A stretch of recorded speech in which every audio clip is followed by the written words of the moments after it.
Fala pessoal, bem-vindos a mais um episódio do podcast Bem-Estar Capital. Hoje quem fala com vocês sou eu, Pedro Ruas, estudante de Economia, e para me ajudar aqui o Caio Mota, estudante de Filosofia. E o episódio de hoje vai ser sobre educação, liberalismo e história, com nada mais nada menos que o professor Daniel Gomes. Ele é formado em História pela USP e também tem doutorado pela mesma universidade, e hoje é professor adjunto da Universidade de Brasília, né? Talvez vocês conheçam ele pelo canal Se Liga Nessa História, que tem vários vídeos sobre história, filosofia, autores liberais, e eu arrisco aqui a dizer que são os melhores vídeos sobre autores liberais do YouTube. Bom, então vamos para a vinheta e daqui a pouco a gente começa a conversa.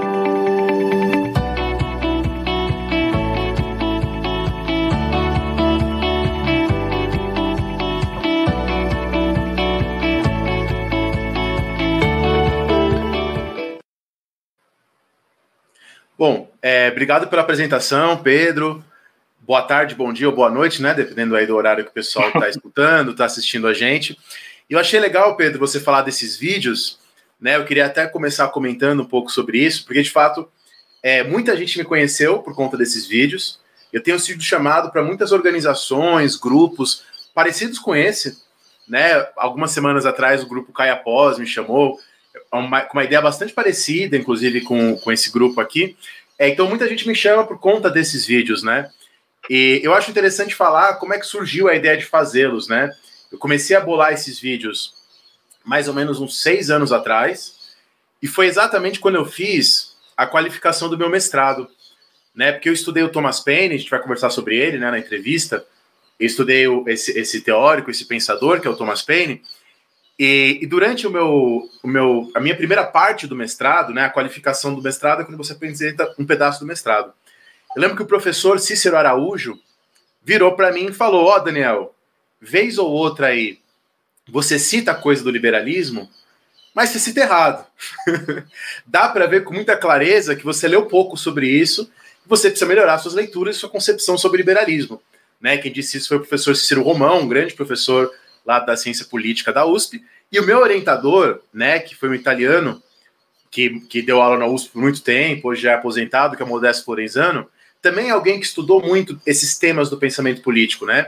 O Modesto foi talvez o primeiro no Brasil, se não é o primeiro, com certeza é um dos primeiros do Brasil, a estudar o Burke, né? O doutorado do Modesto lá, décadas atrás, na USP, foi sobre o Burke, né? Foi sobre esse pensador, e ele foi um dos primeiros aqui a estudar ele, né? Então, o próprio Modesto tinha muita leitura sobre isso para me passar, e ele falou: realmente, Daniel, é melhor agora é um bom momento para você adentrar nesse campo. E, curiosamente, o momento que eu comecei a ler, e aí ler autores estrangeiros, ler o grande Melchior, né, que é um autor brasileiro, o momento que eu comecei a ler sobre esse assunto foi o momento que o liberalismo começou a entrar em pauta na discussão pública brasileira. Na academia, na universidade, isso é discutido há muito tempo. Mas isso começou a ser discutido pelos jovens na internet, os meus alunos queriam saber sobre isso. E aí eu comecei a ver no YouTube, mas também publicações e páginas de Facebook, jornais, que havia uma incompreensão muito grande, né? Conforme eu fui estudando, enquanto eu estava estudando, eu fui verificando uma incompreensão muito grande de todos os lados, tá? Tanto do lado de pessoas que se diziam liberais, quanto do lado de pessoas que se diziam antiliberais, né? E foi exatamente nesse momento que eu falei: vou começar a gravar uns vídeos, porque eu sei que os vídeos são honestos, né? Eu sei que eu li o autor e eu estou falando de um autor que eu li, né? Isso que deveria ser básico, eu via com muita clareza que não era. As pessoas falam sobre coisas que elas não leram, citam e criticam a partir... Então, aquela playlist de liberalismo que eu ainda estou montando, né? Eu lancei vários vídeos nessa playlist esse ano. Eu lancei o Adam Smith, por exemplo, só esse ano, o Tocqueville só esse ano. E eu vou lançando conforme eu leio esses autores. Então, no caso do Adam Smith, esse ano eu parei para estudar a partir da Emma Rothschild. Ano passado, né, que passou agora. Esse ano eu comecei a estudar algumas coisas com mais profundidade do Smith, fazer algumas leituras que eu ainda não tinha feito. E eu falei: não, agora eu vou gravar. Né? É claro que, assim, o YouTube tem esse problema, né? Você grava e fica lá. Então, tem um vídeo meu lá, o que é liberalismo, que é um vídeo honesto, né? Quando eu falo honesto, eu li livros, usei esses livros e montei a aula. Mas hoje, com certeza, algumas coisas ali eu já faria diferente, já daria outras ênfases. Esse é um problema das coisas online, né? Mas eu acho que faz parte, eu acho que a gente tem que ver, isso é uma coisa que eu vou trazer nesse papo, as coisas historicamente, né? Aquilo lá é o meu pensamento em construção, né? Eu estou ali me construindo também. Conforme eu vou dando aula, eu vou pensando também, né? Eu acho que é um pouco por aí. Ainda que seja no YouTube, né? Que seja uma síntese, que a gente procure fazer uma coisa mais acessível. E eu acho que é isso. Bom, obrigado aí pelo convite. Queria fazer essa primeira observação, né? Já que vocês perguntaram sobre essa playlist, sobre liberalismo e tal. Nada, eu que agradeço. Só para fazer um adendo antes do Caio fazer a pergunta dele, né? Quando o primeiro vídeo que eu vi seu, eu confesso que tipo, eu olhei assim, um professor falando sobre liberalismo. Aí eu olhei assim, pô, com certeza vai ter alguma coisa ali bem enviesada, bem, talvez, errada, assim. Aí eu fui ver o vídeo inteiro, assim, prestando o máximo de atenção para ver se eu pegava algum erro, assim. E foi quando eu estava ali no início da faculdade de economia, eu comecei a ler os autores liberais. Eu não lembro se foi o vídeo do Friedman ou do Mises, né?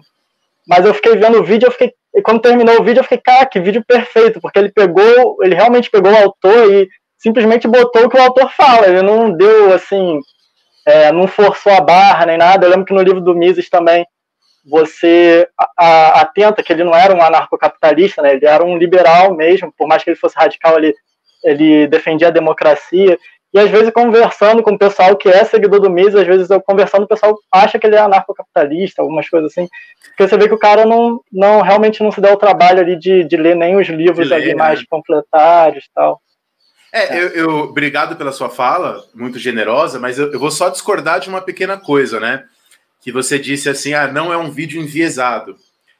Não existe isso, né? Eu acho que agora... Você estava no primeiro ano de faculdade na época, né? Quando a gente entra na faculdade, a gente ainda tem essa ilusão da neutralidade, né? Mas conforme a gente vai estudando as ciências, a gente descobre que nenhuma ciência é neutra, né?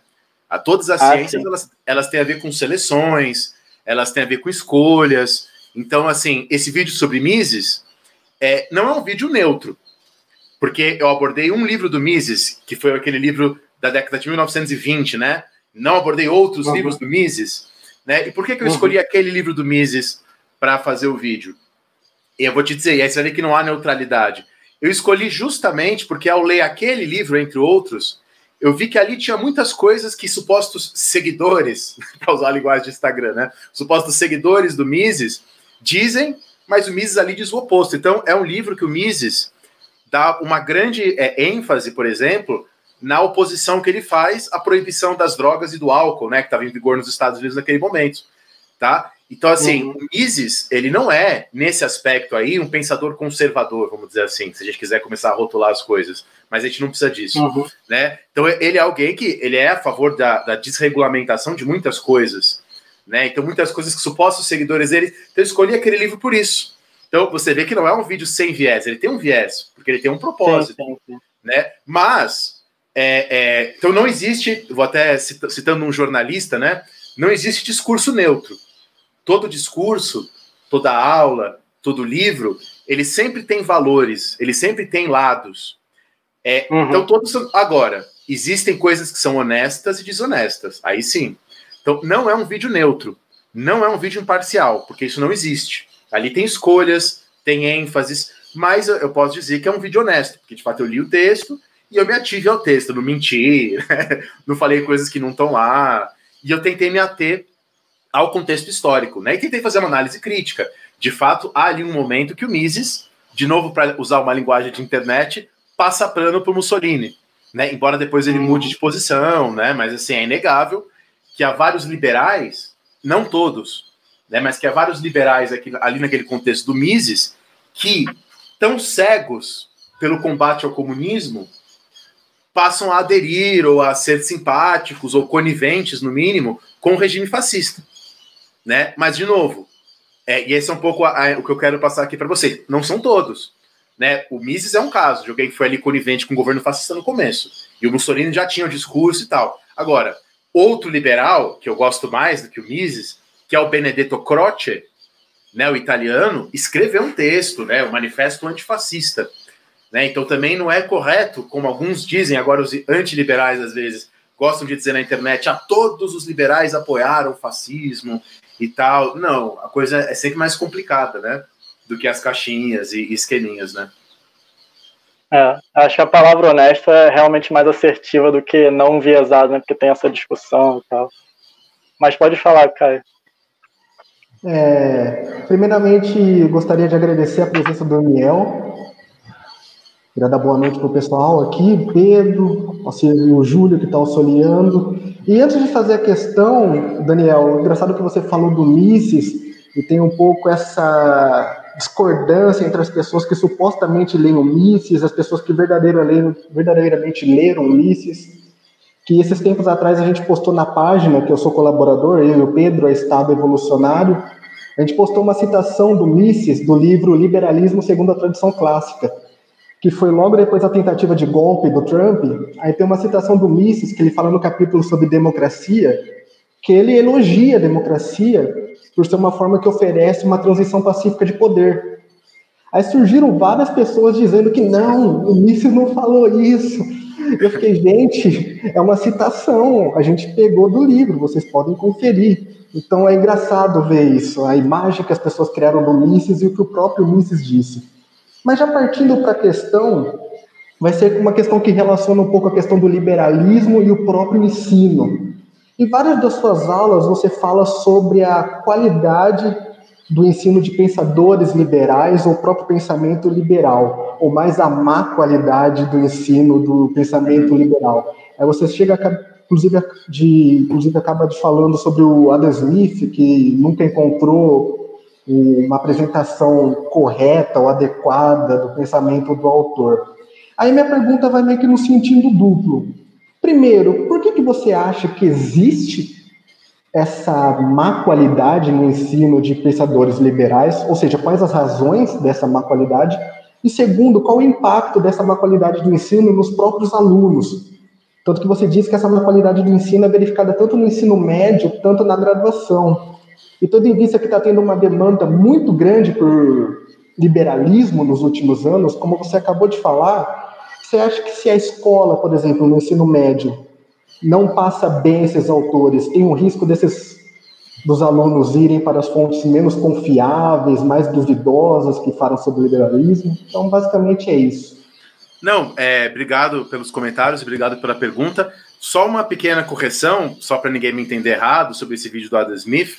Né? O que eu disse no vídeo é que eu nunca vi um texto correto sobre Smith nos livros didáticos das escolas que eu dei aula antes de eu entrar na universidade. Né? Eu entrei na universidade há pouco tempo, em 2019, né, que eu virei professor aqui na UNB, e desde 2007, né, de 2007 a 2019, não vou aprofundar nisso para não revelar a minha idade, mas nesse período eu dei aula no ensino básico e dei bastante tempo aula também em cursinhos pré-vestibulares. Eu quis dizer assim, não estou falando de todos os livros didáticos do Brasil, porque eu não fiz essa análise, né? Eu tenho amigos aqui na UNB, pesquisadores, que pesquisam de fato livros didáticos e tem estatísticas, né? O que eu até tentei deixar claro lá no vídeo é que é uma impressão mais pessoal, né? Ó, nos lugares que eu dei aula, eu sempre vi muitas coisas incorretas, tá? E só para quem estiver assistindo aí saber que coisa é essa, né? O Adam Smith usou a expressão mão invisível 3 vezes em todas as milhares e milhares e milhares de páginas que o Adam Smith escreveu. E o Adam Smith, como era comum ali no século XVIII, ele era também um filósofo da linguagem. Né? O Adam Smith tem um texto lá de várias páginas só sobre but, né? Sobre o mas. Né? Então, quer dizer, para o Adam Smith, o uso das palavras era muito importante, era muito preciso. Ele não é alguém que usa as palavras de qualquer jeito. Então, se ele usou poucas vezes a palavra mão invisível, tem algum motivo. A primeira vez que ele usou a expressão mão invisível foi no livro História da Astronomia. E ali ele usa a expressão mão invisível, que é uma expressão que está em Shakespeare também, né? Ele fala na sangrenta invisível mão, lá no Hamlet, ou no Macbeth, acho, se eu não me confundo. Mas, enfim, lá na História da Astronomia, o Adam Smith usa a palavra mão invisível no sentido do estoicismo. E na teoria dos sentidos morais também. E mesmo na Riqueza das Nações, quando ele fala mão invisível, ele fala para aquilo que depois passou para a história como paradoxo das consequências, né? A ideia de mão invisível na Riqueza das Nações aparece como as consequências das nossas ações nem sempre são previsíveis. Tá? Então nunca que o Adam Smith usou a palavra mão invisível como sinônimo de livre mercado. Agora, talvez vocês até estudem isso lá na faculdade de economia, né? Eu não sou economista, então tem muitos limites aqui nesse aspecto. Ali no século XIX, vários teóricos economistas começam a falar em mão invisível, em outros sentidos, né? Recorrendo ao Smith. Mas é muito importante entender que o Smith, ele próprio, não usava nesse sentido. né? Agora, você pega vários dos livros que eu trabalhei quando eu era professor no ensino médio, e tava lá, Adam Smith, mão invisível, livre mercado. Quer dizer, uma distorção, né? E complicado, porque faz na cabeça do aluno, o que ele vai pensar? Ele vai fazer uma equivalência entre o Adam Smith e, sei lá, o Paulo Guedes. Ou melhor dizendo, o Paulo Guedes do discurso, né? Não o Paulo Guedes da prática. Mas, enfim, o aluno faz essa equivalência, é uma equivalência totalmente equivocada, né? O Adam Smith estava muito preocupado com outros problemas, né? Por exemplo, quem, além dos historiadores, lembra que a discussão de livre mercado e Adam Smith tem a ver com a discussão sobre o exército permanente. A gente hoje não discute mais o exército permanente, né? Se tem que ter exército permanente ou não. Para a maioria de nós é um dado, tem que existir exército. Agora, no século XVII e XVIII, e sobretudo na Inglaterra, a discussão do exército permanente é fundamental. A maioria dos autores republicanos acreditava que a existência de um exército permanente era uma ameaça à liberdade, porque a qualquer momento esse exército permanente pode tomar o poder. Tá? E é por isso que esses autores republicanos, que foram os autores que mais influenciaram a independência dos Estados Unidos, vão falar em armamento da população. Essa discussão sobre armamento, ela nasce aí, numa discussão propriamente republicana. Mas veja, o republicanismo, que é um assunto muito discutido entre filósofos e historiadores na universidade, é um assunto que fora da universidade é desconhecido, né, assim, pelas pessoas, né, que na verdade existe, as pessoas acreditam que tem o absolutismo e depois tem o liberalismo, né, e desconhecem a existência dessa tradição longa e que influencia fortemente o Adam Smith, né, tanto que aquele que, na minha opinião, é o melhor historiador vivo assim, ele tem a idade da Rainha Elizabeth II, né, então ele está vivo há bastante tempo, mas ele está vivo ainda. Aquele que, para mim, é o melhor historiador vivo é um historiador que veio de Cambridge, mas ele é neozelandês, né? Ele é da Nova Zelândia, que é o John Pocock, né? E o Pocock, ele fala que a gente não pode chamar o Adam Smith de liberal, né? Exatamente porque o Adam Smith está preocupado com outros problemas, né? Então, quer dizer, eu fiz essa breve digressão aqui para responder a pergunta do Caio. O Caio falou assim, pô, Daniel, você sempre fala nos seus vídeos, né, que você tem um incômodo com a maneira do ensino de liberalismo, né? E aí eu respondo, Caio, meu incômodo não é com o liberalismo apenas. Meu incômodo é com a maneira como se ensina ideologias e história das ideias, como um todo. Tá? Por isso, tem aqueles doidinhos que vão falar assim, né? Mas é coisa de doidinho, de internet. O liberalismo é mal ensinado nos livros didáticos porque o MEC é comunista, ele só quer ensinar o comunismo. Isso está errado, até porque o próprio marxismo também é muito mal ensinado. Tá? Se pega também, de novo, pensando na minha experiência como professor, e eu dei aula em cursinhos muito grandes, tá? Então, assim, esses livros didáticos que eu trabalhei, eles foram são muito usados ainda. Se pega os livros didáticos, quando eles vão falar do marxismo, eles colocam lá, primeiro tem que ter uma etapa capitalista, depois uma etapa socialista e depois uma etapa comunista. Só que essa visão etapista não condiz também com Marx. Tem muito mais a ver com a leitura do Lenin. Tá? O próprio Marx, isso tem lá no programa de Gotha, do Marx, mas também não é bem assim que ele coloca. Então, o meu problema não é com o liberalismo, é com a história das ideias como um todo. Tá? E é isso que eu trabalho como historiador. Eu trabalhei com Thomas Paine e eu sou um historiador das ideias. E o meu ponto é que as ideias têm que ser pensadas historicamente para que a gente possa compreendê-las corretamente. Tá? E esse compreendimento, essa compreensão correta, ela não é um capricho acadêmico. Eu quero compreender correto porque eu sou acadêmico, aqui não tenho o que fazer. Não. Compreendendo as ideias no seu tempo, colocando as ideias na sua própria época, a gente pode encontrar uma diversidade de ideias maior e assim a gente pode, pensando no presente, na utilidade da história para o presente, a gente pode encontrar ali inspirações e outras noções, né? Eu acabei de falar aqui do republicanismo, né? É exatamente o que o Pocock, lá de Cambridge, e um outro historiador de Cambridge, que é junto com o Pocock, meu historiador preferido, que é o Quentin Skinner, é o que os dois sempre falam, estudar a história das ideias e procurar entender as ideias no seu tempo é uma maneira da gente enriquecer o nosso pensamento do presente.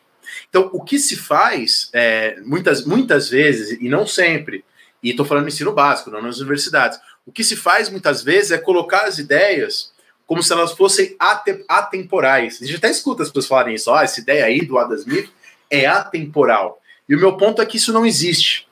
Não existem ideias atemporais. todas as ideias são pensadas por pessoas, e claro que isso tem a ver com grupos também, né? Ninguém pensa sozinho, as palavras vêm e têm ligação com outras pessoas, e tem a ver com problemas e com questões da sua própria época. Eu não vou a fundo aqui, né? Senão a gente vai se desviar do propósito das entrevistas, mas isso tem a ver com uma metodologia específica, que é a metodologia da Escola de Cambridge, tá? A gente chama isso na academia de Escola de Cambridge, que tem a ver com esses autores que eu falei para vocês e outros atualmente, né? Você tem lá na Escócia o Instituto de História Intelectual, né? Vocês podem procurar aí na internet, se vocês quiserem, a coleção Ideas and Contexts, né? Ideias no Contexto, que é uma coleção de história intelectual, pensando nessas coisas. Por sua vez, são historiadores muito influenciados pela filosofia da linguagem, da década de 60, né? E essa filosofia, que ainda está, muitos deles ainda estão vivos até hoje, isso ainda está sendo trabalhado hoje, uma coisa que começa ali nos anos 60. Procurem aí na internet sobre a ideia de atos de fala, né? Disso que eu estou falando. Pensar o pensamento também como ação, pensar a fala também como ação. Então, eu acho que tem a ver, Caio, não com uma conspiração do MEC comunista, até porque eu sou professor, eu fui professor de ensino médio, básico, muito tempo, então eu posso garantir que essa conspiração não existe. Tá? Tem a ver com isso.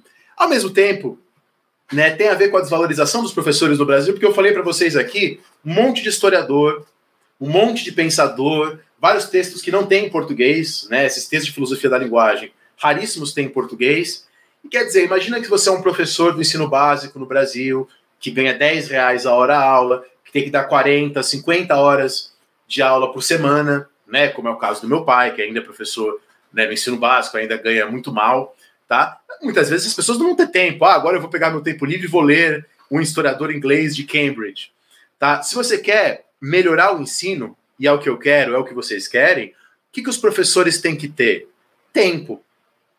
Tempo para ler, tempo para estudar. Mas o que acontece hoje é que os professores são muito mal pagos, eles não têm tempo para estudar, tá? E aí eles têm que dar 1 milhão de aulas para conseguir se sustentar. Essa é a realidade da minha família. Minha mãe é professora de artes, meu pai é professor de gramática, né? Ambos no ensino básico. E aí ainda vem a sociedade, falar, você é um comunista, doutrinador do MEC, porque você não está ensinando isso que eu li, né? Então, tudo começa, em primeiro lugar, pela valorização dos professores, por melhores salários, para que os professores tenham a coisa mais importante para um pensador, que é tempo. Não adianta. Se o professor não tiver tempo para estudar, tempo para pensar, tempo para preparar suas aulas, não adianta esse pessoal ficar esperneando na internet, né? Esses professores ensinam errado, tal. Não adianta. A coisa começa ali, e a partir dali a gente faz um trabalho.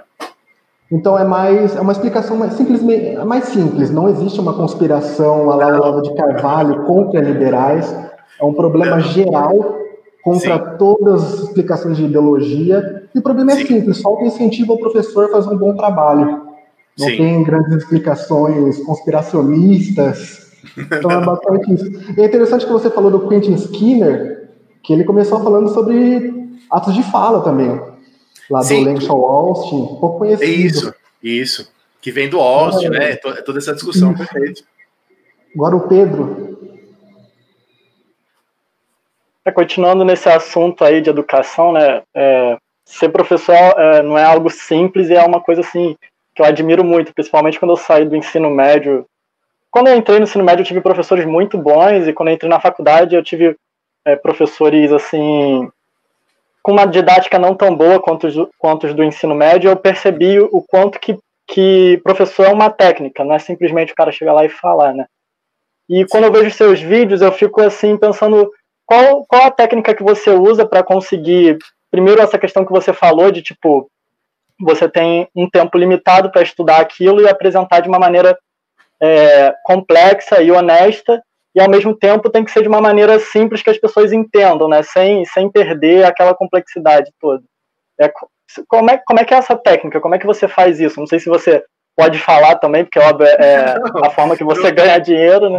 Mas como é que você faz isso? Não tem nada de esotérico aí, não tem nenhum segredo que eu faço, que eu aprendi, que eu estudei. Bom, existe uma coisa muito importante chamada prática, né?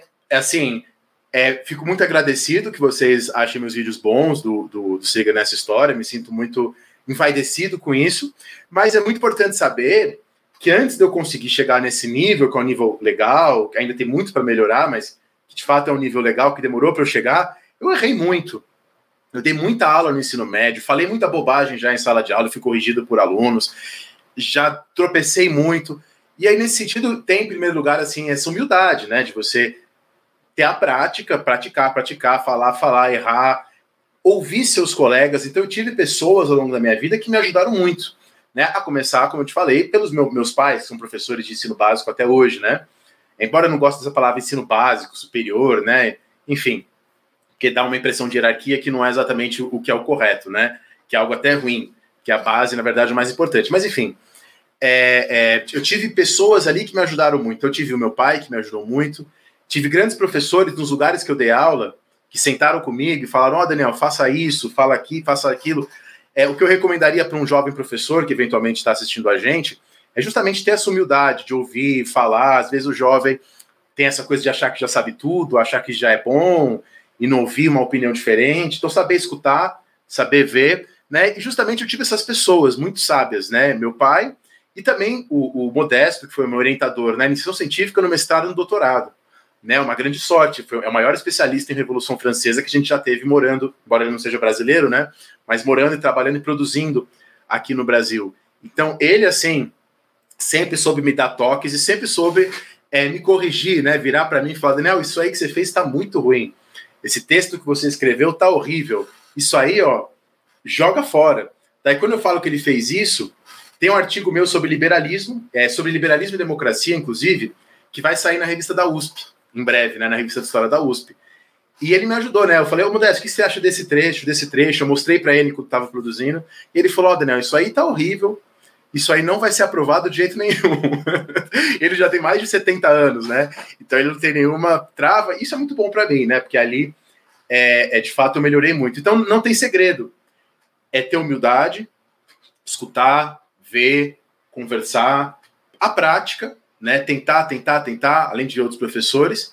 E por último, mas não menos importante, estudar muito. Né? Assim, as pessoas às vezes fazem uma dicotomia que é absolutamente equivocada. Né? Elas falam assim, quem estuda muito vira um mau professor. E assim, não necessariamente. Claro, às vezes o cara estuda muito e não é a praia dele ser professor, ele não gosta, não está afim de se dedicar a isso, tudo bem. Mas não necessariamente. Às vezes, estudando muito, você ganha uma clareza maior nas ideias, na formação da sua fala. Você começa a fazer um discernimento. Quanto mais você estuda, não sei, para mim, isso funciona. Quanto mais você estuda, mais você consegue discernir o que é importante e o que não é importante. Né? Ao longo da minha vida como professor no ensino médio, em cursinhos, eu conseguia cada vez mais cortar coisas da minha aula.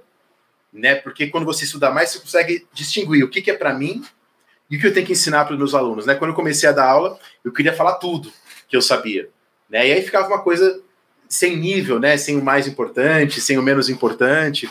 Então, acho que essa prática é o segredo, ao mesmo tempo continuar e não parar de estudar, para que você possa sempre ter algo a oferecer, né? Quando você para de estudar, e agora pensando não em quem é professor universitário, porque professor universitário é obrigado a continuar produzindo, estudando sempre, né?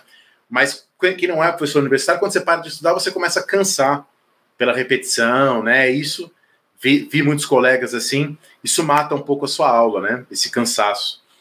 E acho que isso, além da coisa material, que eu já falei, não vou me repetir, né? De salário, boas condições de trabalho, além disso, eu acho que esses fatores são muito importantes também.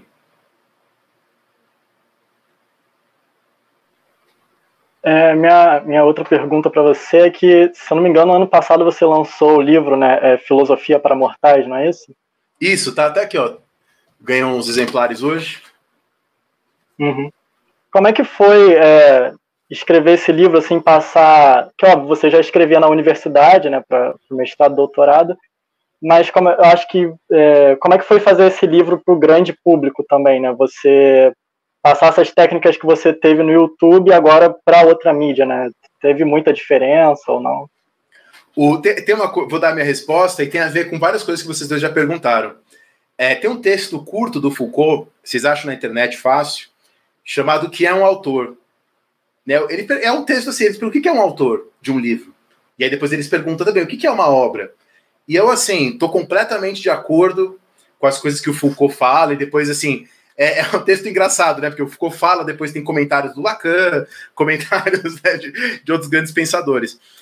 E, basicamente, o Foucault fala, claro que existe um autor que escreve um livro, mas o que é uma autoria? Né? Então, assim, o que é esse livro? Foi um livro muito gostoso de escrever, porque foi um livro pensado para o grande público mesmo, para pessoas que não são da academia, para pessoas que não são da universidade, para pessoas que gostam de filosofia e não são. E eu ganhei muita experiência com esse público com o YouTube, né? Eu adorei trabalhar. Sabe que quando eu comecei a trabalhar com o YouTube eu não gostava, fazia por dinheiro mesmo, só pela grana, eu achava que era uma coisa ruim. E aí, conforme eu fui fazendo vídeos, isso bem antes da playlist Liberalismo, né? Meu primeiro vídeo que eu gravei foi em 2009. Conforme eu fui gravando, eu via que eu atingia um público que eu nunca ia atingir na minha vida. Né? Pessoas que estão de fora da academia, fora dos estudos, têm o seu trabalho, mas gostam de conhecimento, gostam de estudar. E aí foi isso que me fez falar, putz, isso aqui é legal mesmo. Isso aqui não invalida o trabalho escolar, universitário, são coisas diferentes, não substitui e não invalida, é um outro tipo de trabalho, né? É um outro tipo de forma de lidar com conhecimento. E é um livro pensado para essas pessoas que gostam do conhecimento, gostam da filosofia, mas não estão afim de parar e ler o Heidegger. Porque ninguém é obrigado a fazer isso. Ninguém é obrigado a pegar lá e ler as milhares de páginas da Riqueza das Nações. Tá? Na verdade, se você não for especialista, dificilmente você tem tempo para fazer isso. A gente tem outras coisas para fazer. Né? Então, é um livro pensando nessas pessoas. Justamente, um trabalho que tenta ser honesto, né? Tá fiel aos pensadores. Um trabalho que não tem ideias, não tem proposta de originalidade, né? Eu parto de uma reflexão sobre a morte, sobre o que é morrer e como a morte é importante para a filosofia. E eu tiro essa reflexão de Spinoza, né? Só que a maneira como eu apresento essa reflexão, eu tento fazer uma espécie de um pequeno romance, uma pequena historinha, e a minha inspiração, conforme eu falo no livro, é o Borges, né? O Borges, o grande escritor argentino, Jorge Luis Borges, ele tem aquele conto, né, chamado O Imortal. E essa foi a inspiração, foi esse o clique para esse livro. Foi muito legal fazer esse livro. Eu fiz esse livro, e aí voltando ao que eu estava falando do Foucault, eu fiz esse livro ao longo de 3 anos. Né? Eu fui compondo esse livro a partir dessas aulas que eu preparei para o YouTube, para o ensino médio. Eu fui percorrendo as minhas anotações e fui pegando trechos. E a partir desses trechos eu fui complementando, juntando, tentando dar uma coerência.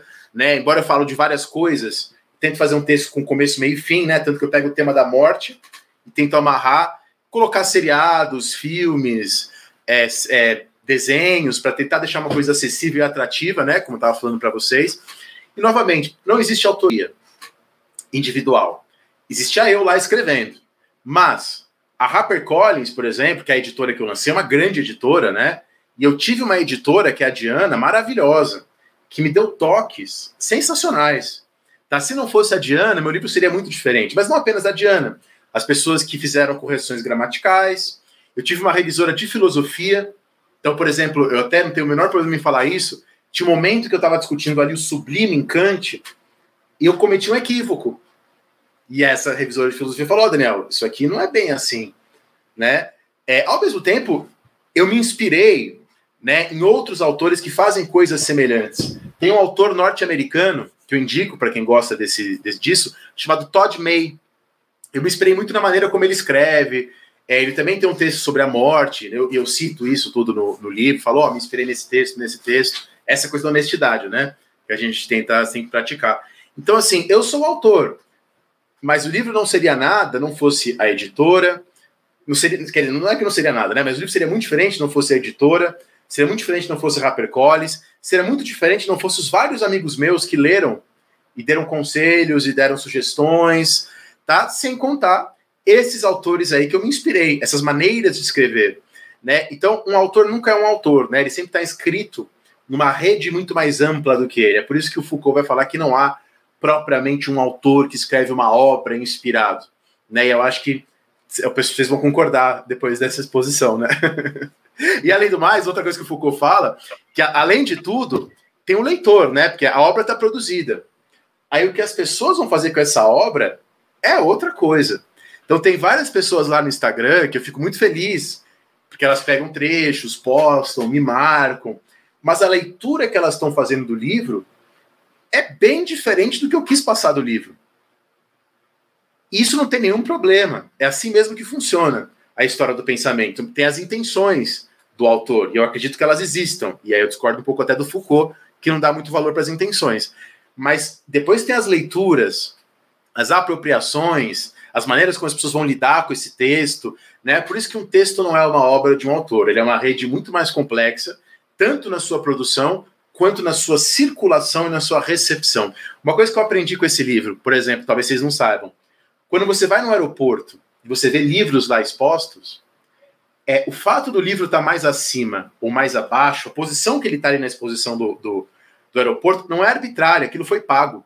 E no aeroporto é um lugar muito visado, né? Porque as pessoas de fato compram livros e muitas pessoas que estão ali são influenciadoras e tal, né? Então, se o meu livro vai estar lá no aeroporto e ele vai estar embaixo e não em cima, é porque a HarperCollins pagou X e não Y, né? Então, olha como a rede de recepção e circulação de um livro é muito mais complexa do que o autor escrevendo e o leitor lendo o que o autor quis dizer, né? Só antes de passar para o Caio, né? É uma coisa que você falou naquele seu vídeo sobre Adam Smith e que eu já percebi em vários lugares. É como os autores antigamente eles moraram juntos, eles estavam juntos, eles escreviam um para o outro, né? Você vê na Alemanha, você vai, tipo, tô vendo lendo sobre alguma coisa da economia, assim, geralmente dos clássicos, aí eu vou ver o outro autor que eu tô lendo também, ele era, sei lá, da mesma cidade que o cara, né? E eu tô lendo os dois no Brasil. Então, realmente, tipo, esse networking, às vezes, ele influencia muito, né? Não só, tipo, talvez tivesse alguém falando lá na Arábia Saudita a mesma coisa, mas ninguém nunca vai ficar sabendo porque os livros não chegaram na gente. Isso é legal, fantástico o que você falou, Pedro. E é exatamente isso que o historiador das ideias, que é o meu trabalho, faz, né? Ele tenta reconstruir essas redes de pensamentos, de ideias, e também com esses contatos, né? Porque para você entender uma ideia, e acho que muito boa a sua fala, isso tem a ver com o que a gente estava falando do Foucault, para você entender uma ideia, você tem que entender o contexto material da circulação, da produção. Quando eu falo contexto material, não é aquela coisa daquele marxismo mais vulgar, daquele marxismo mais tosco, essa ideia é a expressão da burguesia. Não, isso daí é uma forma tosca de entender a história das ideias, né?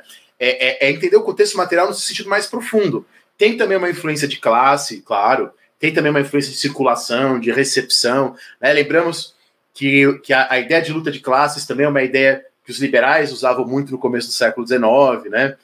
Enfim, mas é isso mesmo, muito legal, né? E é muito bom que você falou que normalmente os filósofos, isso em qualquer academia de qualquer país, eles querem ficar presos à academia. Eles tratam com desprezo o debate público, como se ele fosse inferior à atividade acadêmica. E é muito bom ver gente muito qualificada como você, meio que fazendo esse salto para o debate público sem perder a qualidade. Então você mostra que você não precisa sacrificar um para ter o outro. Então... Agora, Caio, assim, cada vez mais hoje eu tenho visto pessoas preocupadas, né, com o debate público. Eu acho que o Olavo de Carvalho, o Bolsonaro, eles ajudaram a despertar, acordar uma galera. Falar, você não quer dar entrevista, você não quer ir para o YouTube, você não quer fazer esse tipo de coisa, então outras pessoas vão fazer. Então quem você quer que ocupe esse espaço? Quem que você quer que esteja lá falando sobre Adam Smith? Alguém que leu Adam Smith? Ou alguém que nunca leu e é cheio das opiniões, né? O que está cheio por aí. Isso em todos os campos, né? Do espectro político. E, curiosamente, tem um livro que eu quero recomendar para quem está assistindo, chamado A Invenção da Celebridade, né? Do Antoine Lyot, que é um autor atual, um historiador francês, né? E tem em português, foi traduzido em 2014 esse texto, se não estou me confundindo, ou 2016. E nesse texto ele mostra, Caio, como o Voltaire, o Rousseau, tinha uma preocupação muito grande em atuar na esfera pública, exatamente no momento que a esfera pública está se formando, né? Que é o século XVIII, o momento que se forma esta ideia de esfera pública, de debate público e de opinião pública. Não existia isso antes. Tá? E nesse momento, esses filósofos, né, o Voltaire, o Rousseau, como também esses ingleses, tinham grande preocupação em atuar nessa esfera pública, em falar nessa esfera pública, em ter influência, em colocar-se à testa, né? Essa noção do intelectual que não pode se misturar é uma coisa que vem até depois, assim, pensando na história contemporânea, né? É uma coisa que não está nas origens, que não está dada. A gente sempre teve nomes muito importantes, né? E na França, isso foi sempre muito forte. Você pega o Georges Duby, né? o Duby foi um dos maiores historiadores medievalistas do século passado. Está ali no top 5 dos medievalistas do século XX. O Duby foi lá na televisão, nos anos 80, né, os anos que a televisão era, né, programa da Xuxa, ele foi lá, fez um programa de televisão. Né? Então já há uma preocupação desde os anos 80, na França, nos Estados Unidos, da chamada história pública, né, no caso da história. Né? Isso foi criado nos Estados Unidos, começaram a se criar departamentos de história pública, e eu vejo isso ganhando força no Brasil agora. Né? Ganhando mais, você já tem trabalhos muito importantes. Eu queria destacar, por exemplo, o site Café História, né? Foi um dos primeiros sites de história do Brasil. Ele é de 2008, esse site, se não me engano. Então eles já fazem um trabalho aí há 13 anos, um trabalho de altíssima qualidade, né? Mas está crescendo. E eu estou muito feliz que está crescendo, né? Estou muito feliz de ver vários outros trabalhos bons também aparecendo no YouTube, e na podcast, sobretudo, Instagram. E as pessoas estão perdendo esse preconceito aos poucos. E eu acho muito benéfico. Porque elas viram que se elas não ocuparem, alguém que fez o seminário Olavo de Carvalho vai ocupar. Então Sim. É melhor que alguém qualificado ocupe do que essas pessoas. Mas mudando um pouco de assunto, partindo um pouco para um autor específico que você gira em torno dos seus interesses intelectuais, que é o Thomas Paine. Pegando um pouco mais os aspectos gerais dele, assim, que conceitos ou ideias você acredita que ele abordou e que ainda são atuais, ou ainda tem uma importância para o contexto atual, ou são ideias que estão nas instituições, ou até no imaginário das pessoas? Você até fala da questão do livro dele, Justiça Agrária, tem alguma coisa que dá para ser trazida para a contemporaneidade? É até uma coisa assim que já me chamaram a atenção, porque eu fico tanto nessa de pensar o pensador no seu tempo, né, pensar as ideias na sua época, que às vezes eu até esqueço disso, né? A gente não pode esquecer também de tudo bem. A gente entende o pensador na sua época, feito isso, a gente pode se apropriar, né, das coisas boas, interessantes.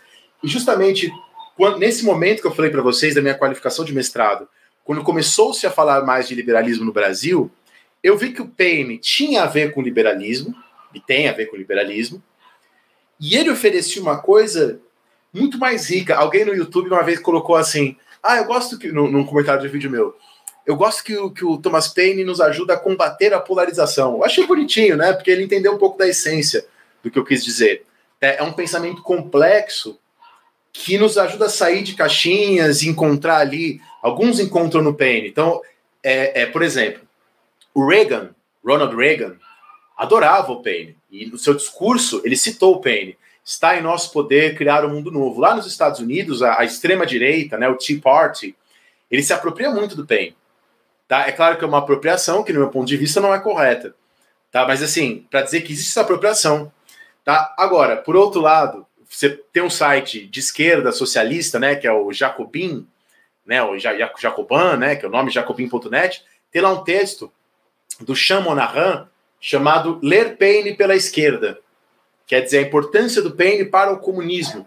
Tá? Há pouco tempo atrás, eu estava conversando com Harvey Kay. Harvey Kay é um historiador de Wisconsin, especialista em Thomas Paine, e é um historiador marxista. Né? Ele era o mais jovem da turma lá do Hobsbawm, desses marxistas ingleses. Né? Então, você tem um Paine apropriado pelo Reagan, e você tem um Paine apropriado pelos marxistas. Nos Estados Unidos, quem lançou as obras completas de Paine pela primeira vez foi o Partido Comunista. Agora, você pega lá um texto chamado O Busto de Thomas Paine, que é um texto muito interessante. O cara vai chamar o Paine de o pai da social-democracia. Tá? É um pouco esse caminho que alguns fazem. Né? Então você tem historiadores que veem em Paine o pai da social-democracia, historiadores que veem em Paine o comunismo, historiadores que veem em Paine o liberalismo. Para deixar claro, né, até tem a ver com muita coisa que a gente falou, a palavra liberalismo não existia na época do Thomas Paine. Né? A palavra liberalismo é uma palavra do século XIX.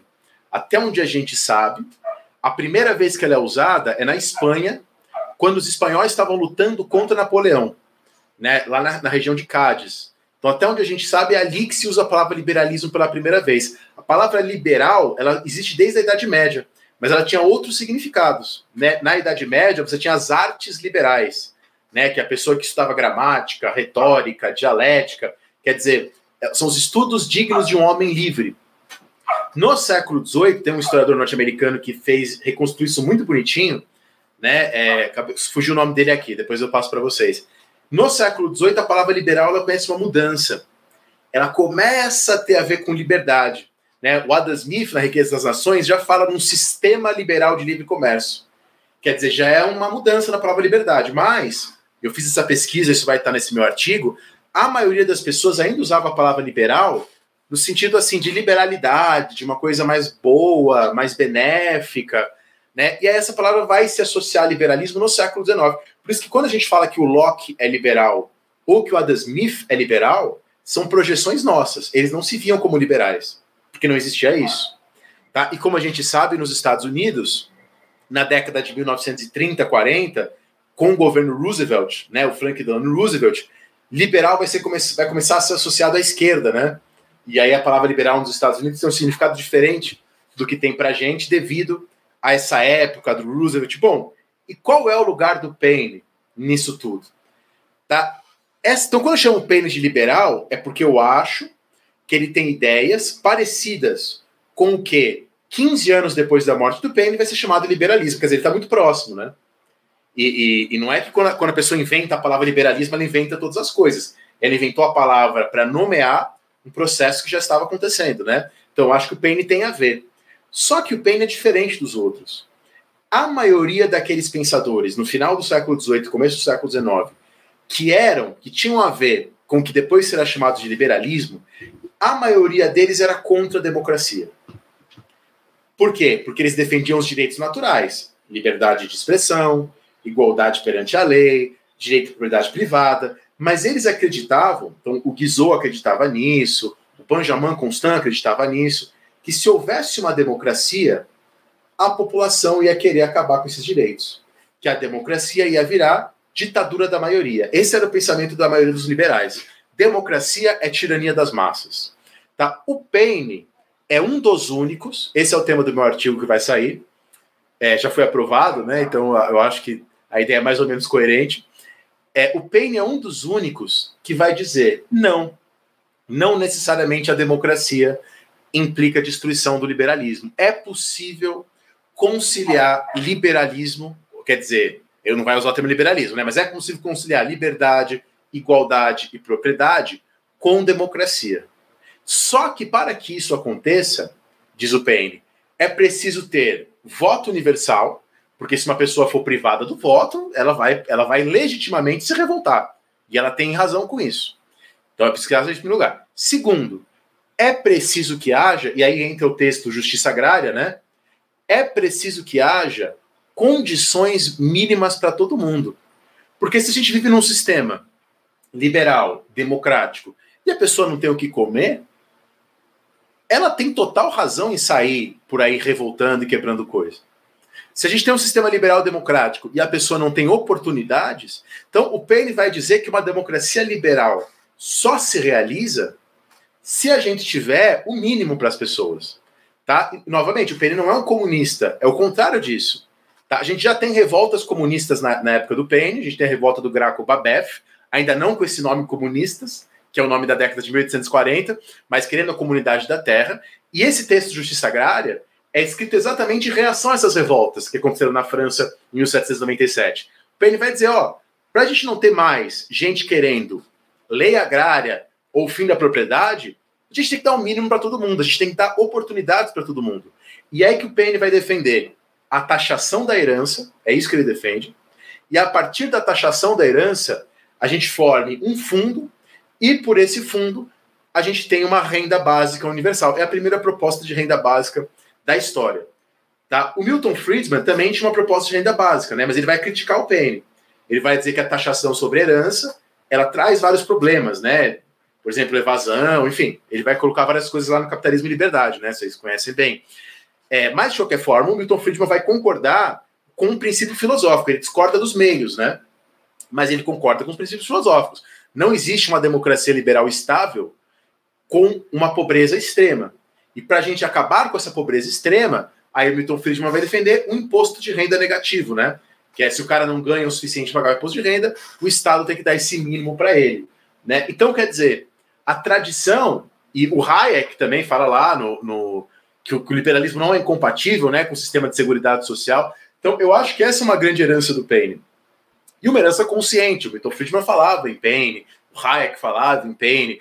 Quer dizer, tentar deixar claro que uma democracia liberal não é incompatível com um sistema de seguridade social. Muito pelo contrário. A visão do Paine é que você só vai ter essa democracia liberal se você tiver segurança social. Se as pessoas não forem pobres, se as pessoas não forem miseráveis, se elas tiverem o que comer e elas tiverem oportunidade. Né? Porque é uma ignorância absurda a gente acreditar que uma pessoa que não tem nada tem as mesmas oportunidades. Né?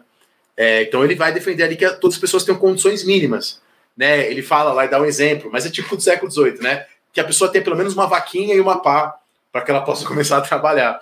Né? Hoje a gente pensa diferente, né? A questão das oportunidades. Então eu acho, Caio, que essa é uma herança fundamental. Ele fala também que não está datada. Né? Tem uma outra coisa que ele vai falar bastante, mas isso já está datado, pelo menos por enquanto está datado, da importância da liberdade religiosa, que não existe democracia liberal sem liberdade religiosa, sem pluralidade, mas isso é uma coisa que acho que está mais ou menos conquistada, né? Mas também não... Do jeito que as coisas estão, elas são meio indefinidas, né? Mas ele coloca essas condições, né? Por isso que é uma concepção de democracia liberal profunda, e aí, creio que vocês iam até me perguntar isso, né? Que a gente estava conversando antes, tem a ver com aquilo que vai se tornar, no final do século XIX, o tal do liberalismo social. Né? Para o liberalismo social, a grande ameaça à liberdade não é apenas o Estado. Também é uma ameaça à liberdade, uma desigualdade extrema que implique pobreza, que implique miséria, né? Esse tipo de coisa. E aí a gente tem nomes como Hobhouse, Hobson, que são os nomes que vão inspirar o Keynes. Né? Eu vejo o Keynes não como um antiliberal, mas como defensor de um liberalismo social mais radical. Tá? Isso são palavras, o próprio Keynes falava, né? Não, Keynes, estou do lado da burguesia. Keynes falou isso, né? Mas de uma burguesia civilizada, de uma burguesia esclarecida. Pensa que o Keynes está falando isso no período das guerras mundiais. Né? Então não acho que, se a gente pensar o liberalismo historicamente, que haja uma incompatibilidade. E eu acho que o Paine pode nos ensinar muito a esse respeito. Tem lições muito grandes a esse respeito. Agora, pensar isso no Brasil é difícil, né? Porque o Brasil teve no século XIX liberais que defendiam a escravidão. O Paine era um abolicionista. Tá? Inclusive, quando o Paine morreu, só tinham 4 pessoas no enterro dele, né? E 2 eram negros militantes da abolição. Né? Então a gente tem liberais abolicionistas, mas a gente tem no Brasil, aqui a gente teve no Brasil no século XIX, vários liberais que defenderam a escravidão e que diziam que a escravidão era uma questão de direito à propriedade privada. Né? Quer dizer, usar a propriedade para ir contra a liberdade. Tá? Mas, novamente, são grupos. Né? A gente tem o Benjamin Constant, por exemplo, que era um liberal antidemocrata, era também um abolicionista. Né? A gente tem uma situação muito mais complexa, mas a tradição liberal no Brasil ela é muito complicada. Né? A gente teve aqui no Brasil vários liberais inteligentíssimos que eu leio, né? José Guilherme Melchior, o Roberto Campos, né? Mas que foram caras que flertaram com o autoritarismo, com a ditadura militar, com o governo Collor, né? No caso do Melchior. Então a gente tem um problema em compreensão, e é isso que a gente tem que pensar. Né? Os liberais brasileiros às vezes ficam nessa de ler o Milton Friedman, de ler o Mises, e legal. Mas a gente tem que pensar a realidade brasileira também, a história brasileira, como essas coisas foram discutidas na história do Brasil, para você poder dar uma proposição original, que não seja um mero repeteco de coisas estrangeiras, para já pensando em termos de propostas, né? E eu sou historiador, eu não sou muito bom com o futuro, né? Mas assim, eu acho que esse é um conselho importante, a gente conhecer a história dos pensadores brasileiros. Né? Então, assim, um cara que é brasileiro, que se diz simpático ao liberalismo, mas que nunca leu José Guilherme Melchior, né? Não dá. Que é um brasileiro, que era muito lido lá fora. Né? Se não me engano, foi o Raymond Aron, que é o grande liberal francês, que falou que o José Guilherme Melchior já tinha lido tudo. Né? As obras do Melchior elas eram lançadas fora do Brasil antes de serem lançadas no Brasil. Né, em muitos casos. E o desconhecimento já estava na época dele. Foi um cara complicado, né? Tenho várias críticas a ele. Mas é um cara genial, com quem eu aprendi muito ao ler. Né? E acho que a Realizações, né? Tá relançando várias obras do Melchior. E eu acho isso muito importante, muito interessante. O Daniel, já que você começou a falar sobre o liberalismo do Brasil, Tem até um xingamento muito comum aqui no Brasil de que sempre que existe uma discordância entre liberais, um liberal xinga o outro de você não é um liberal de verdade, eu sou liberal de verdade. Como se existisse uma única tradição dentro do liberalismo, e a gente sabe que não é isso, ele é muito complexo, tem contradições entre as vertentes, então essa questão de liberal de verdade não é um pouco rasa. A gente volta, né, Caio, ao começo da conversa, que é a incompreensão da história das ideias. Porque quando você está discutindo cristianismo, ainda talvez dê, ainda assim é complicado, mas talvez ainda dê para falar um cristianismo verdadeiro e não verdadeiro, porque você tem um referencial que é a Bíblia. Tá? No caso de você é um cristão, você acredita que existe uma revelação, que a palavra de Deus se mostrou para nós por meio da Bíblia. Você tem ali o referencial. Você pode discutir se você é mais ou menos cristão usando a Bíblia como referencial. Ainda assim é complicado, ainda assim, né? Tem vários problemas de leitura, de interpretação, de tradução. Agora, se é complicado no cristianismo, que dirá no liberalismo, né? É isso que você fala. A gente não tem uma Bíblia do liberalismo. Ó, isso é o liberalismo certo. Quem está mais próximo disso é mais liberal. Quem está mais distante disso é menos liberal. Se a gente for pensar a história do liberalismo, ele tem uma história. Por isso que eu acho que o José Guilherme Melchior, ele está absolutamente correto no livro dele, Liberalismo Antigo e Moderno, quando ele fala, não dá para você caracterizar o liberalismo. Essa é uma das críticas que eu faço ao livro didático, que vai fazer o seguinte: liberalismo, características. O Melchior fala, não dá para fazer isso. Dá para você contar a história desse pensamento, historicizar esse pensamento, mostrar que existem pensadores ao longo da história, que eles têm algo a ver, por isso que a gente chama eles de liberais, porque eles têm uma ligação, né? Eu uso, isso tem a ver com essa filosofia da linguagem, né, que você falou, Caio. Eu uso o termo parentesco, né? Eles têm um parentesco, mas parentescos não supõem essências, não há um liberalismo essencial, tá? Eu e você somos parentes porque nós temos olhos parecidos, temos ancestrais, nossos pais em comum, temos narizes parecidos, mas não há uma essência em comum em nós. Há uma semelhança de parentescos, né? O termo do Wittgenstein é family resemblances, né? Há uma semelhança de famílias.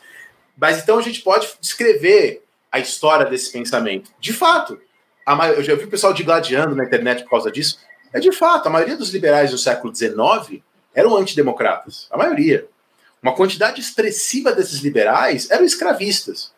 Tá? Assim como você pega os textos do Marx sobre a Índia, quem quiser ler, é um texto curtinho, tem lá um Marx quase que imperialista, né? Quase que falando, tem um lado bom da Inglaterra dominar a Índia. Mas assim como esse texto do Marx não invalida o marxismo, tá? O fato do Locke, que nem sabia o que era liberalismo, coitado, o fato do Locke estar ligado a companhias de tráfico de escravos não significa que essa tradição não é importante, que todo mundo que defende isso é racista. Tudo isso tem a ver com um engano, um equívoco essencial, que é supor que a história das ideias tem essência. Tem uma essência. Esse semestre eu vou dar uma matéria de história das ideias na UNB. E eu vou começar com um texto que eu não conhecia do Nietzsche. Quem me falou desse texto foi o Roger Chartier, quando ele esteve aqui na UNB. É um texto chamado A Verdade e a Mentira no Sentido Extramoral. É um texto curto do Nietzsche, maravilhoso, e Nietzsche vai mostrar exatamente isso, né? Como as ideias, os pensamentos não têm uma essência, né? Que é uma ilusão platônica, né? Justamente aquilo que vários liberais, o meu liberal preferido dos contemporâneos é o Isaiah Berlin. A gente pode citar também o Popper. Tá? O Popper, o Isaiah Berlin, esses caras que são muito estudados na universidade, né, nas ciências humanas, todo mundo leu Popper, todo mundo leu Isaiah Berlin, e eram caras que foram intelectuais da Margaret Thatcher, né, que deram suporte à Margaret Thatcher e tal. Por isso também essa coisa de que os liberais não são ensinados na universidade, não me parece verdade. Muita gente leu, o Popper todo mundo lê, né, o Isaiah Berlin é bastante lido, mas enfim, como o John Rawls, né, um cara bastante lido de Harvard, na ciência política, todo mundo leu o John Rawls, né, mas enfim, meu ponto aqui é dizer que o Isaiah Berlin, o Popper, todos eles combateram essa ilusão platônica com muita clareza, de achar que existe uma essência, que a gente tem que buscar essa essência. Para o Isaiah Berlin, você acreditar que existe uma verdade única e essencial é um caminho para o totalitarismo, né? O Isaiah Berlin fala, você achar que tem uma ética única. É por isso que eu vejo lá, você entra em páginas com a página da MBL. Isso eu já falei até para meninos lá que às vezes vêm conversar comigo, perguntar coisa. os caras ficam toda hora denunciando a hipocrisia, a hipocrisia do Felipe Neto, sei lá o quê. O Isaiah Berlin vai dizer que para o liberalismo, e para ele isso tem a ver lá com Maquiavel, para ele Maquiavel é a origem da história do liberalismo, para o Isaiah Berlin, uma das premissas do liberalismo é acreditar exatamente que a sociedade é composta por pessoas que são guiadas por valores éticos, morais, incompatíveis. Tá? E essa é uma premissa fundamental do ontológica, se a gente quiser usar termos bonitos, do liberalismo. Acreditar que o ser humano, individualmente, é guiado por valores incompatíveis entre si, e a sociedade, então, o que dirá? Uma das premissas fundamentais do liberalismo é acreditar que isso é legal, porque o contraditório é riqueza, né? Isso uma das premissas do pensamento liberal desde Maquiavel, se a gente quiser. Maquiavel não era o liberal, tá? Mas isso é uma herança de Maquiavel na história do pensamento. Mas a ideia de que nós somos regidos por valores incompatíveis, contraditórios, e a política é importante justamente porque a política é o lugar em que a gente tenta, apesar dessas contradições, conviver minimamente, né? Ter uma convivência básica, mínima. Se a minha memória está funcionando bem, foi o do Maquiavel que o Isaiah Berlin meio que tira essa interpretação meio que nova que ele viu da incompatibilidade entre diferentes concepções de bem para o liberalismo. Mas meio que, partindo para o caso do Brasil, eu também concordo com você que eu acho que as pessoas têm que ler um pouco o Wittgenstein ou investigações filosóficas para ver que não tem essa essência do pensamento. Sim. Mas no caso brasileiro, principalmente do século XX para frente, quais tipos de liberalismo meio que pegaram mais força aqui no Brasil? Você acha que ou existe um liberalismo brasileiro que é sui generis, não tem em outros lugares? Não, eu acho que sui generis é uma coisa que não existe, né? Ainda mais a matriz do pensamento liberal é um pensamento que tem matriz europeia, tá? Então, assim, eu não sou especialista em história do liberalismo brasileiro, tenho vários limites nesse aspecto, então eu quero fazer algumas recomendações para que vocês entendam melhor essa tradição. A primeira recomendação, um amigo meu que estuda isso, e já dando um spoiler aqui, uma outra editora, não a HarperCollins, convidou nós dois para tentar escrever uma história do liberalismo, de novo, acessível, clara, justamente para tentar esclarecer um pouco esse debate. E ele vai escrever a parte do liberalismo brasileiro, né? Um amigo chamado Arthur, e eu gravei um podcast com ele chamado Liberalismo no Brasil Imperial. Tá lá no meu podcast, que se chama História Pirata. É um podcast de entrevistas, a gente chama convidados, e aí tem um chamado Liberalismo no Brasil no século XIX, a gente vai até ali o finalzinho do Império, né? E aí a gente tem que pensar em figuras fundamentais, acho que o Joaquim Nabuco é uma figura fundamental para a gente pensar, e tem a ver com toda essa complexidade, né? Alguém que fica decepcionado com o fim da monarquia, mas que é crítico da escravidão, enfim. Então eu recomendo esse podcast, Liberalismo no Brasil Império, e recomendo 2 textos, com visões distintas, inclusive. O primeiro texto, e tem a ver com a sua pergunta, Caio, é o texto do Schwartz, né? As Ideias Fora do Lugar, que é um livro sobre Machado de Assis, e esse é o comecinho do livro, né? É a introdução, é um livro chamado Ao Vencedor as Batatas. E aí lá na introdução ele faz essa pergunta, que você fez um pouco aí. No Brasil, o liberalismo é uma ideia fora do lugar?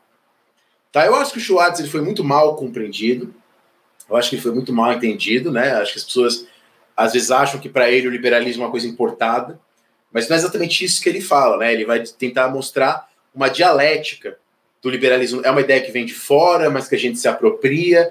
Então ela tem as duas coisas. Ela tem uma ligação com o contexto exterior, mas ela tem toda uma apropriação nacional. A gente tem vários intelectuais importantes na era Vargas, a gente tem o Izeb depois, a gente tem os intelectuais desenvolvimentistas. Há toda uma tradição que é preciso recuperar. Então, recomendo a leitura do Schwartz, recomendo também a leitura de um marxista, que vai fazer também uma crítica super legal, que é o Alfredo Bose, né? Também na dialética da colonização.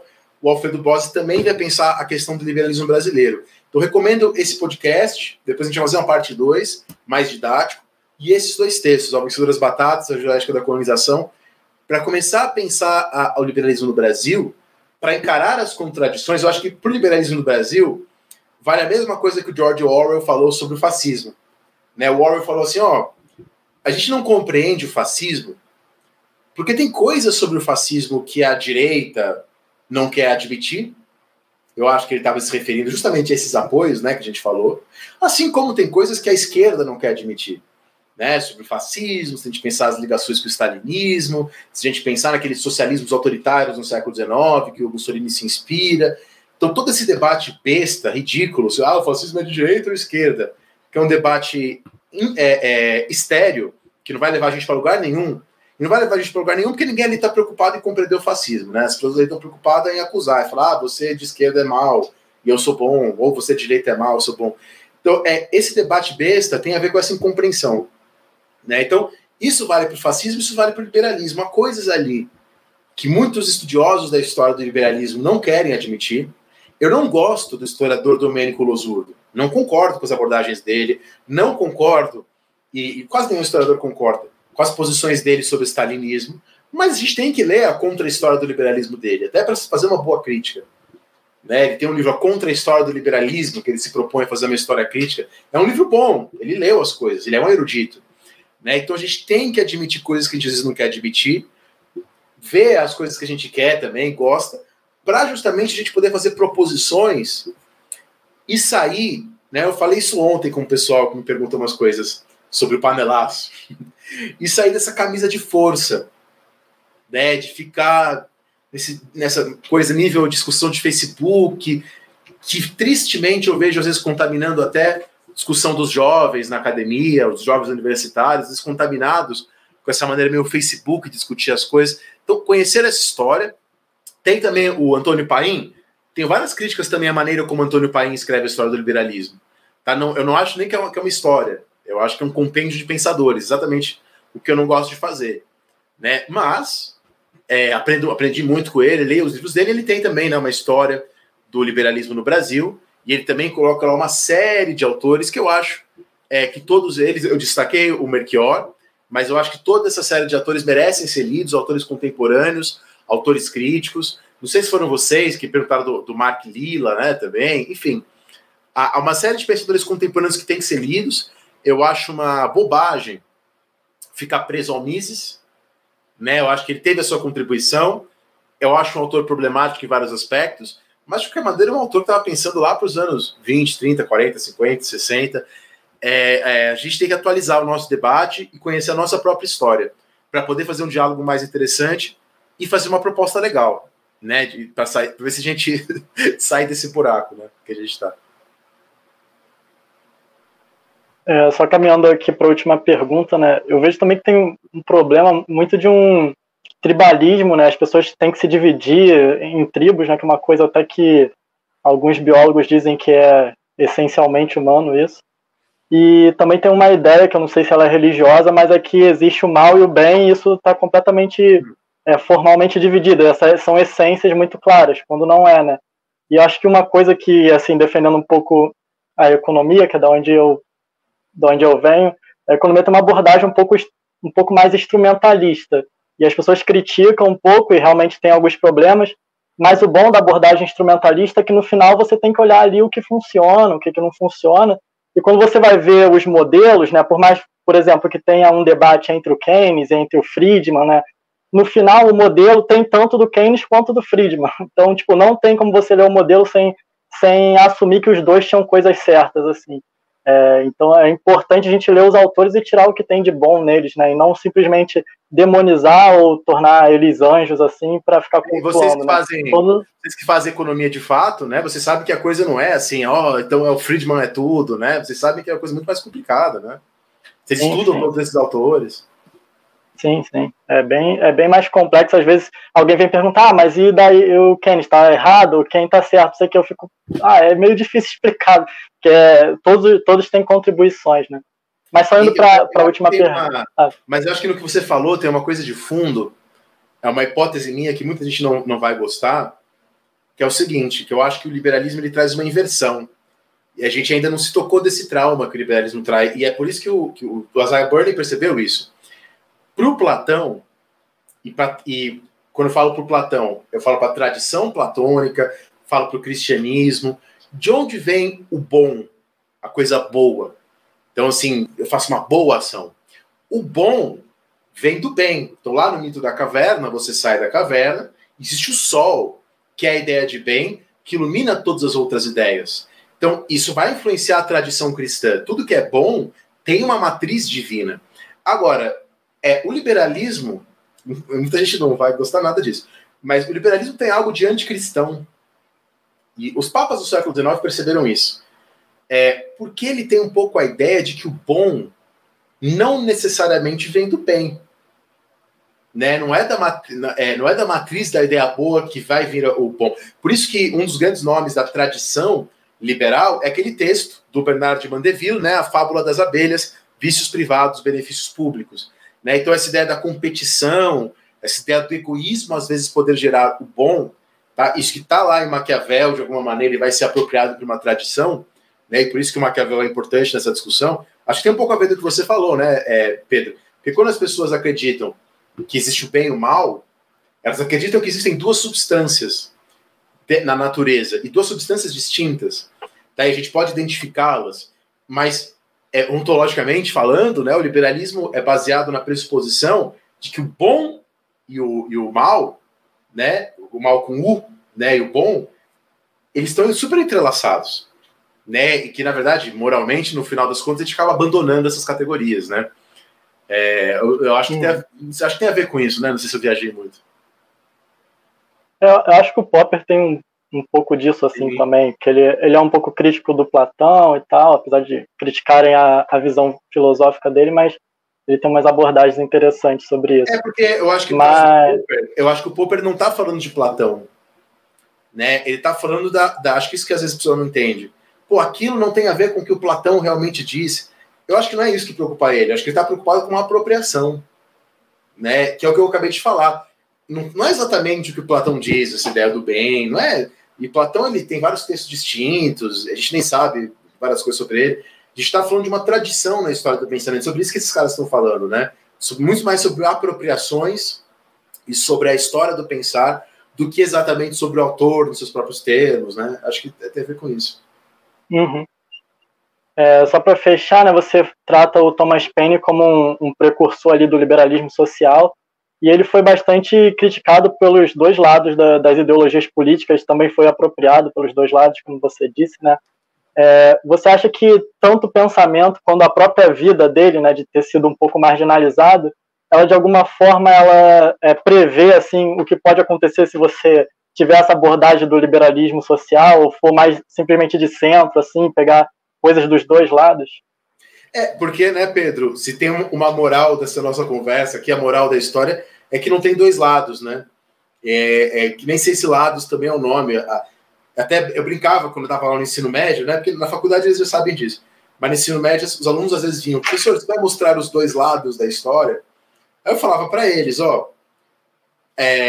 a última vez que fizeram uma conta das explicações de por que o Império Romano caiu, existiam 380, coisa assim, explicações, ou 210, enfim, mais de 200 explicações diferentes de por que o Império Romano caiu. O próprio Isaiah Berlin, né, no texto dele sobre Maquiavel, ele fala, existem 20 interpretações inconciliáveis sobre o que o Maquiavel quis com o príncipe. Né? Aí eu falava assim para os alunos, se a história tivesse dois lados, seria muito bom para mim, porque meu trabalho ia ser muito mais fácil.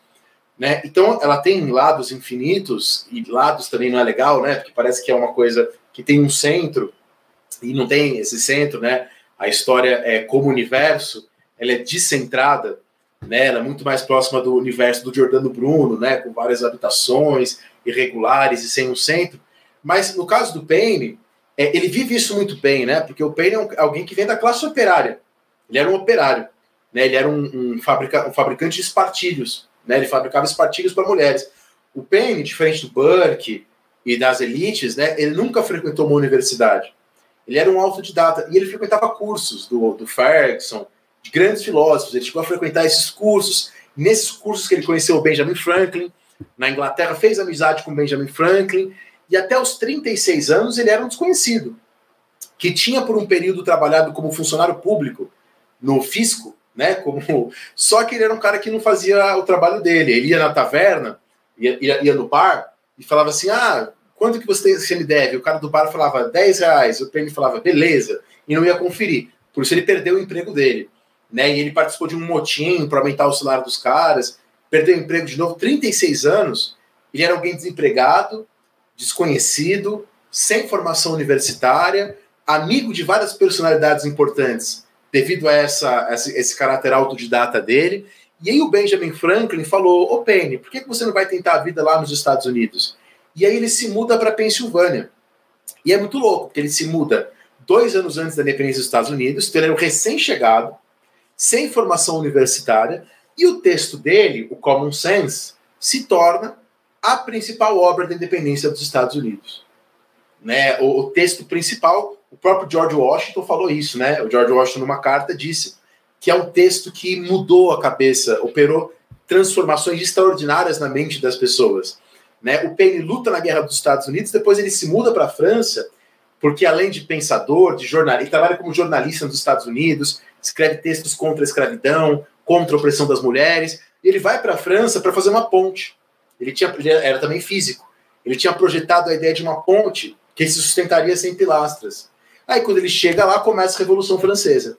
Né? E o Habermas diz, né, que ele é o primeiro a ligar as duas revoluções. Né? Ele é o primeiro pensador a falar que, na verdade, é o Penny que cunhou a ideia de Era das Revoluções, é uma expressão dele nos direitos do homem, que a americana, a francesa tem a ver com a holandesa, com a belga, com a polonesa, que são outras revoluções que estavam acontecendo na mesma época. E aí o Penny participa da Revolução Francesa, né? E o Penny estava ao lado daqueles que os historiadores chamam de girondinos, né? Não existiam girondinos, tá? Esse termo foi inventado pelos historiadores, para tentar agrupar um grupo de deputados ali. Mas ele estava nesse grupo, o Penny. Então, ele era alguém a favor do voto universal, a favor das revoluções, a favor do fim dos privilégios, a favor do fim da escravidão, mas, ao mesmo tempo, ele era contra a pena de morte. Então, quando foram matar o Luís XVI, o Penny falou, não mata. Por quê? E eu acho que isso é uma das essências do liberalismo, né? Essa frase do Penny. Eu sei que não tem essências, tá? Mas só como força de expressão. Isso é uma das coisas mais importantes do liberalismo. O Penny fala, ó, sou contra a monarquia, acho o Luís XVI um patetão, mas eu não quero condená-lo à pena de morte porque eu tenho medo de que com isso a gente crie um precedente. Então a gente tem que defender até o maior dos nossos inimigos da opressão, porque depois essa opressão pode ser usada contra nós. Né? E aí ele defendia que o Luís XVI fosse exilado. E aí o Penny, que era antimonarquista desde muito tempo, né? Lá na Inglaterra ele já era um antimonarquista, foi visto como monarquista por ter defendido o rei nesse momento, a vida do rei, e não o cargo do rei. Ele é a favor da república. Aí o Penny é preso pelos jacobinos. Tá? E a alegação dos jacobinos é porque ele era inglês, e a França estava em guerra com a Inglaterra. Tá? Mas isso era mentira. A verdade era que, na verdade, ele foi preso pela sua oposição aos jacobinos. Né? E aí ele vai ser preso, ele vai ser condenado à morte. Segundo o próprio Penny diz, nunca a gente vai saber se é verdade, ele não foi morto por engano. Né? Quando alguém era morto na Revolução Francesa, iam para a cela e pintavam um X branco na cela. Segundo o Penny, o cara pintou errado, pintou por dentro, e ele não foi morto, acabou esquecido na cadeia. Depois que o Robespierre caiu, ele ficou 8 meses na cadeia, e aí o embaixador dos Estados Unidos na França, o James Monroe, que depois vai ser presidente, tá? O James Monroe, que nunca falou América para os americanos, tá?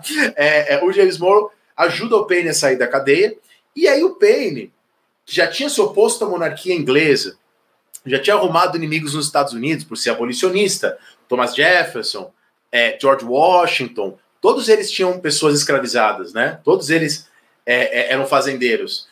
Por mais que o Thomas Jefferson se dizia abolicionista, era aquele abolicionismo assim, gradual, a gente vai mandar os negros de volta para a África, e o Penny não, era uma abolição imediata, tá? Com os outros abolicionistas que ele conhecia, as redes que ele circulava. O Penny, que já tinha feito todos esses inimigos, ele sai da cadeia, e aí vem o governo francês pós-jacobino, né, o governo termidoriano e o diretório. Vem esse governo, implanta o voto censitário. E aí o Penny faz oposição a esse governo de novo.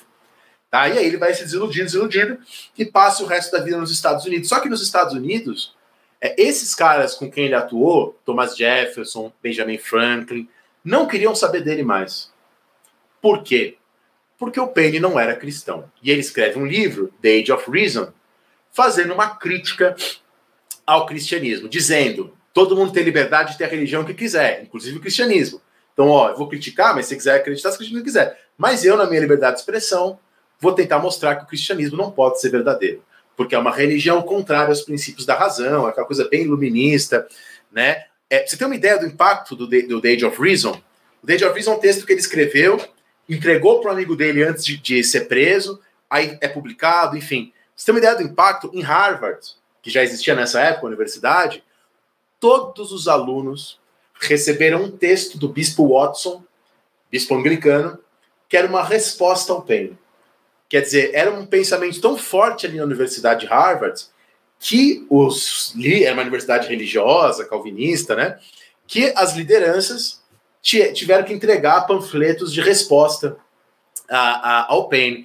Então, assim, era um pensador que era anticristão, deísta, né, embora não fosse contrário à existência do cristianismo, defendia a liberdade de religião, defensor do voto universal, defensor de uma renda básica, claro que não tinha esse termo, né? Não tinha o Suplicy ainda nessa época, mas o Suplicy adora o Thomas Paine, né? O Suplicy tem o quadro do Paine na casa dele e tal. Então, defensor da renda básica, do voto universal, abolicionista, mas, como ele sempre foi muito enfático, defensor da propriedade privada, do livre comércio, ele sempre falou isso, que a renda básica é para preservar o livre comércio e a propriedade privada. Tá? Por isso que eu discordo do Harvey Kay, né, esse professor de Wisconsin, a gente conversa sempre, tá? Ele é super legal. A gente discorda sobre o Paine. Ele não acha que o Paine pode ser considerado um antecessor do liberalismo. Ele não tem essa leitura. Tá? Eu já estou mais próximo a essa leitura e não vejo isso como um problema, né? Mas, enfim, o Paine é muito complexo. Né? Inclusive, esse meu artigo que eu vou lançar na USP tem a ver com a importância do Paine para a democracia, para o liberalismo, analisando esse Paine do final da vida, né? Porque a maioria dos historiadores, eles pegam o Paine do começo da vida. O Paine do common sense, né? Que é traduzido no Brasil equivocadamente como senso comum. A gente sabe que common sense é bom senso, né? Da maneira como era usado lá. E os direitos do homem. Mas esse Paine no final da vida, esse Paine pós-Robespierre, já era um Paine mais, se a gente quiser falar dessa maneira, liberal. Porque era um Paine que falava, tem que ter repartição de poderes, tem que ter várias câmaras. O Paine, antes do Robespierre, era um Paine que falava que não tinha que ter duas câmaras, tinha que ter só uma câmara.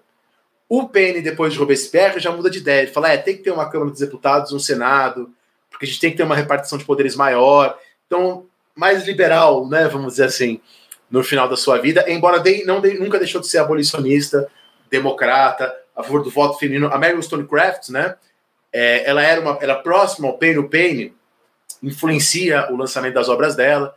Enfim, acho que já falei demais. Quem quiser, tem um artigo meu sobre a vida do Paine, né, chamado A Desfortuna de Thomas Paine, foi publicado na revista Tempo, que é a revista da Universidade Federal Fluminense, e vai sair esse na revista da USP, se tudo der certo, né, porque às vezes atrasa, enfim, mas se nada errado acontecer, vai sair esse ano, 2021.